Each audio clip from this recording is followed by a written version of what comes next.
Trapped alone, the prisoner who endured endless solitary confinement. Before we dive into the chilling reality of this case, smash that subscribe button, like this video if you're ready for the truth, and comment below what you'd do if you were trapped in a place no one could hear you scream. Now, let's get into it. The rain fell in sheets over the steel and concrete fortress of Greyfield Penitentiary, its fluorescent lights flickering like stuttering warnings. Officer Daniels tightened his grip on the flashlight as he moved down the corridor. The air reeked of damp stone and fear, the kind that settled in your chest when you knew something had gone horribly wrong. A scream had echoed through the night just moments ago, a desperate, human sound that didn't belong anywhere near this place. In cell 47B, the walls were lined with scratch marks, evidence of days, or maybe weeks, spent in isolation. The prisoner, Johnathan Keller, sat in the corner, knees drawn to his chest, eyes wide and unblinking. Guards had found him hours earlier, yet what he had endured, what he had been forced to endure, was beyond comprehension. Keller's gaunt frame shook, but he wasn't shaking from the cold. He was shaking because the walls themselves had become his enemies, whispers of unseen threats crawling in every corner of his mind. Detective Lara Voss arrived at the scene, her trench coat soaked, not caring about the rain as she surveyed the room. "How long?" she asked, her voice steady but tense. 5 months, one of the officers muttered. Solitary. No human contact. No visits. And this morning he just snapped. Keller's story was fragmented at first, almost incoherent. But Lara noticed the patterns in his panic. The mentions of hidden cameras, coded messages in the guards' routines, even whispered threats delivered to the food slot. This wasn't just punishment. It was control. Someone had orchestrated a psychological siege on Keller, deliberately isolating him to the edge of madness. Meanwhile, the prison records painted a darker picture. Keller wasn't a model prisoner, but he wasn't dangerous in the way the warden claimed. Charges for minor thefts and unpaid fines seemed to have been magnified, twisted into justification for his cruel sentence. Someone inside the prison administration had wanted him out of the way, and they had succeeded. As Lara dug deeper, small clues began to emerge.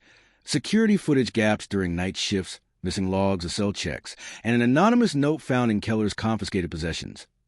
They are always watching. They know everything. Don't trust anyone. The detective's gut tightened. This wasn't just a case of institutional neglect. It was something more sinister. A system designed to protect had become a weapon, and Keller had been its target.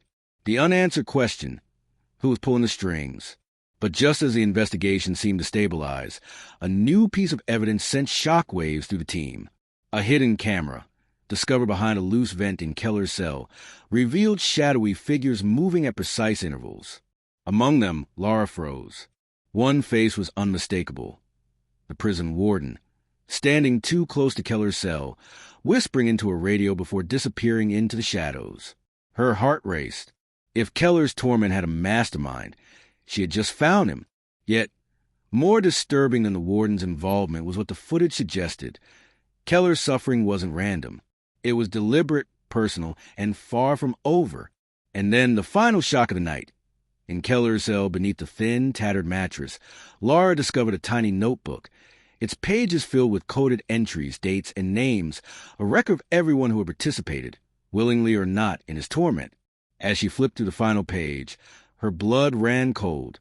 Someone on her own team was listed. Lara froze. Trust was the one thing she could no longer afford. And in that instant, the line between protector and predator blurred completely. But when she opened the last page fully, what she found changed everything. Shadows inside the walls. Detective Lara Voss couldn't shake the feeling that every shadow in Greyfield Penitentiary was hiding something. And after Keller's notebook revealed betrayal from within, the walls themselves seemed to close in. She returned to her office, the rain outside turning the city streets into slick mirrors of neon and despair. The notebook lay open before her, names, dates, and cryptic symbols that made little sense at first glance. But one thing was clear. Someone on her team had been feeding the warden information. Someone who knew exactly when Keller would be alone, exactly when to push him further into isolation. Lara's phone buzzed. It was Officer Daniels. "Detective, you need to come back. Now." There's been a breach in the solitary wing. The penitentiary's emergency lights bathed the corridors in a blood-red glow as Lara arrived. Keller's cell was empty. Just like that, gone. The door had been locked from the inside. No footprints, no sign of forced entry. It was as if the walls had swallowed him whole. The guards were frantic. The warden claimed ignorance, but Lara's instinct screamed betrayal. Keller wasn't just another inmate.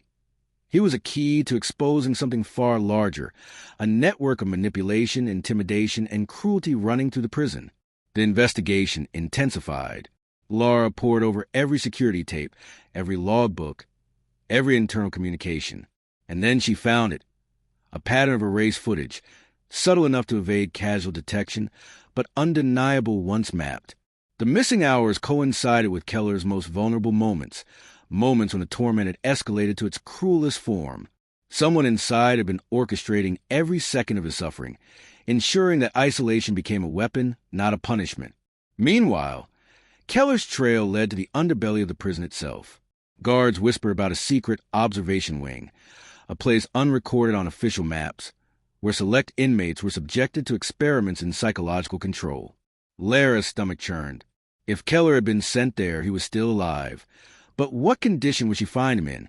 Her investigation wasn't going unnoticed. A warning arrived in the form of simple text. Stop digging, or the next cell will be yours.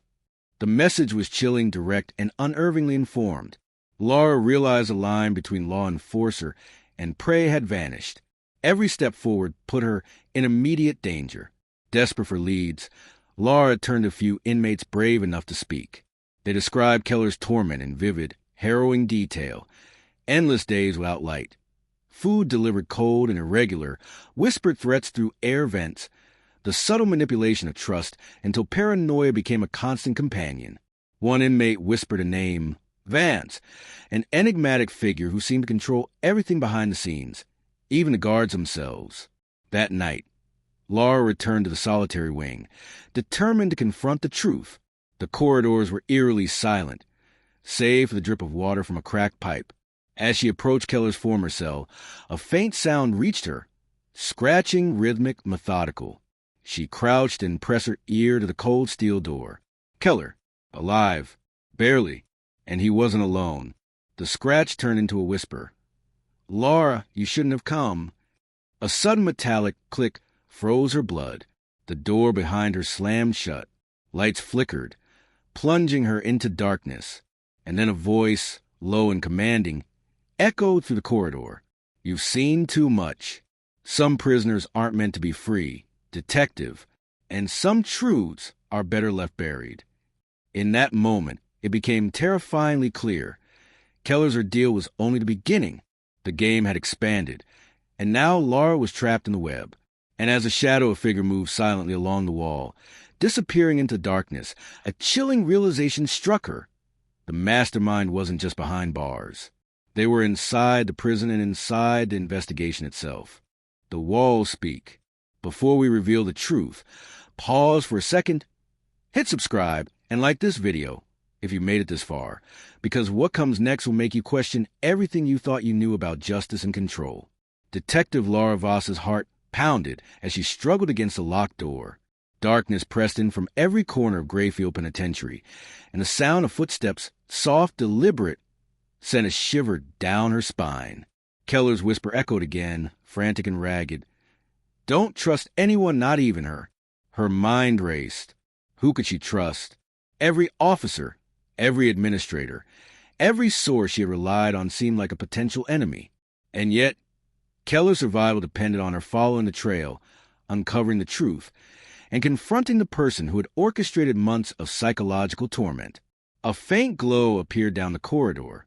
Lara moved cautiously, her hand gripping her flashlight like a weapon. She reached the observation wing, a hidden labyrinth of steel doors and narrow hallways no record ever mentioned. The walls were scrawled with desperate messages. They watch. They wait. They feed on fear. Then she saw him. Vance, the man whispered about by inmates, the shadow behind the warden's commands. He wasn't a prisoner. He was a warden's right hand, the enforcer of Greyfield's darkest secrets. His calm, unflinching eyes tracked her every movement, and for the first time, Lara realized the full depth of conspiracy. The solitary experiments, the manipulated guards, Keller's torment. It had all been meticulously planned, and every detail had been documented.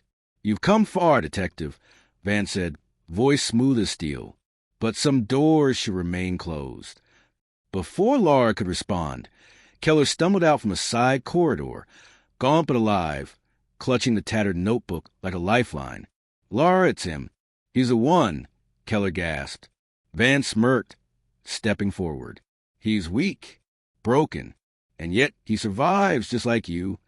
The tension snapped like a live wire. Lara lunged, but Vance was fast, too fast. A violent struggle ensued, a chaotic clash of survival instincts in the narrow, cold corridor. Metal clanged, lights flickered, and shadows danced across the walls as the fight escalated. In a desperate move, Lara flung the notebook toward the floor, scattering its pages across the hall.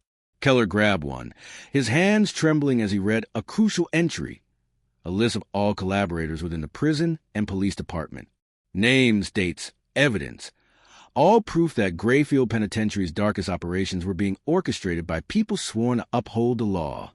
Vance froze, realizing the game had shifted. Lara's eyes locked on his, unflinching.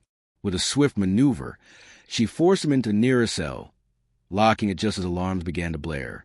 Reinforcements poured in seconds later, the corrupt officers arrested, and the warden confronted with irrefutable evidence of his role in conspiracy. Keller collapsed, finally free from the invisible chains that had held him for months. Yet, the victory was bittersweet. His body had endured, but the mind had been scarred in ways words couldn't capture.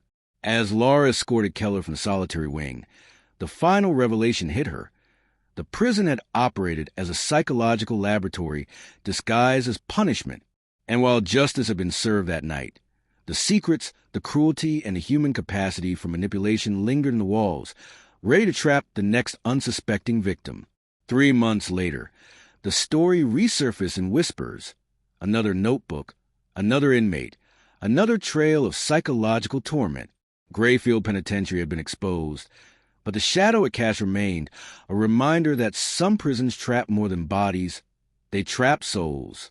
And as Lara stared at the empty cells, a chill ran down her spine. They thought the masterminds were behind bars. But in truth, the walls still spoke. If you thought this story was intense, hit subscribe, because the next case is darker, stranger, and far more chilling than anything you've ever seen.